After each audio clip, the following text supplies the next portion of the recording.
The person everyone believes. They're often the most convincing person in the room. Articulate, visionary, composed under pressure. They speak with certainty, and certainty feels like safety. At first, you feel chosen. Later, you feel confused. Eventually, you feel erased. And when you finally try to explain what's happening, people say things like, "But they seem so confident. Are you sure you're not being too sensitive?" This disbelief is often the first collateral damage of a narcissistic personality disorder because the harm is psychological, relational, and largely invisible. My name is Fawzia Fazi Shah, licensed clinical social worker. Let's get started. What narcissistic personality disorder actually is.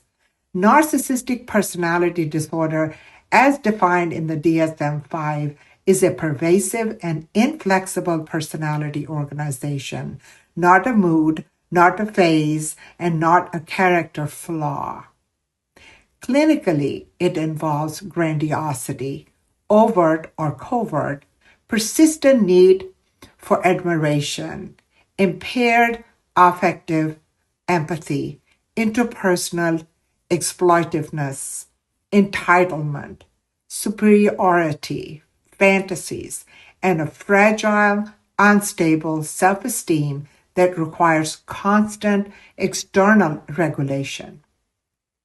What's critical and often misunderstood is that beneath the grandiosity lies pathological shame, identity diffusion, and severe deficits in emotional self-regulation.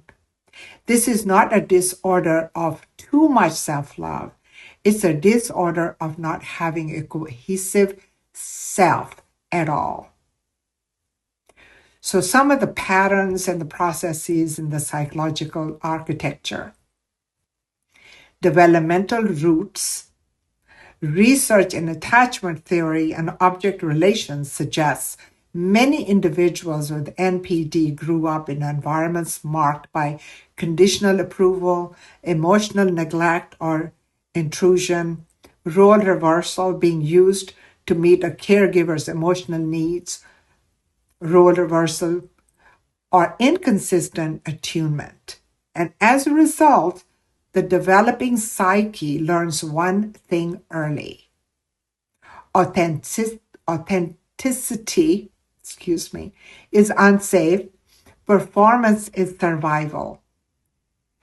A false self forms described by Winnicott not as manipulation, but as protection against annihilation, anxiety.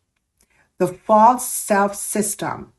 The false self functions as a psychological exoskeleton. It regulates self-esteem externally, protects against shame and vulnerability, and maintains a sense of control through dominance, admiration, or moral superiority.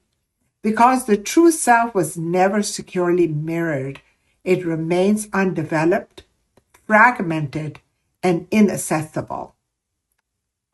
This is why intimacy feels threatening. The relational cycle. Most narcissistic dynamics follow a very predictable neuropsychological loop. Idolization. You are elevated and idolized, not for who you are, but for how you regulate their self-worth. Devaluation. Once you assert boundaries, needs, or autonomy, the nervous system interprets it as abandonment or humiliation, criticism, gaslighting, contempt, and emotional withdrawal emerges. Narcissistic injury, rage, or collapse. Research shows that perceived threats to self-image activate intense affective states. Narcissistic rage shows up in aggression, blame, retaliation, or narcissistic collapse, withdrawal, victimhood, depression. Throughout this process, cognitive empathy may be intact, but affective empathy is impaired, meaning they can understand emotions intellectually without emotionally resonating. This is not malice, it is structural incapacity. Why change is so difficult?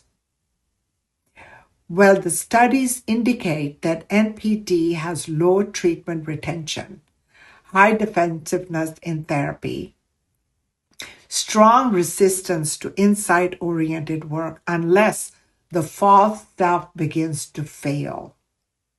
And why is this? Because treatment threatens the very structure that keeps the person psychologically intact. Accountability feels like annihilation, vulnerability feels like death, and self-reflection feels like exposure to unbearable shame. So, what awareness demands? And there's a public awareness of narcissistic personality disorder that must move beyond pop psychology labels, internet villain narratives, and moralizing language. This is a severe relational disorder, not a trend. For individuals, awareness means shifting from, if I explain it better, they'll change, to, what is this relationship doing to my nervous system, self-esteem, and reality testing? It's a question. So boundaries are not punishments. Their distance is not cruelty, and living a psychologically unsafe dynamic is not failure. It's adaptive self-preservation. We as clinicians, we must differentiate narcissistic traits from NPD. Teach trauma therapy, cognitive behavior therapy, attachment styles, attachment-based frameworks, and to stop minimizing relational harm because it leaves no bruises. And as a society as a whole, we should be understanding that NPD is not about excusing harm, it is about naming reality accurately, so people can stop internalizing abuse as personal inadequacy.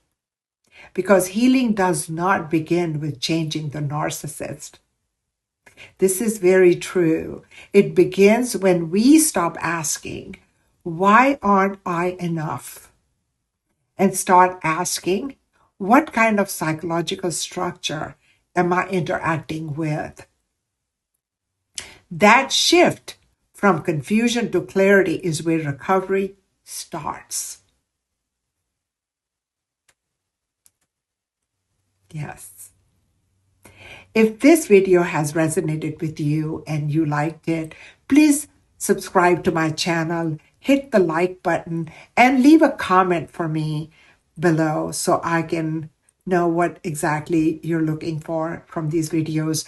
And tell me if you have had a relationship with a narcissist, or you grew up with a parent that was a narcissist, and what that was like, and how did you go through the healing process, and where you are with that today. Happy New Year. Thank you so much.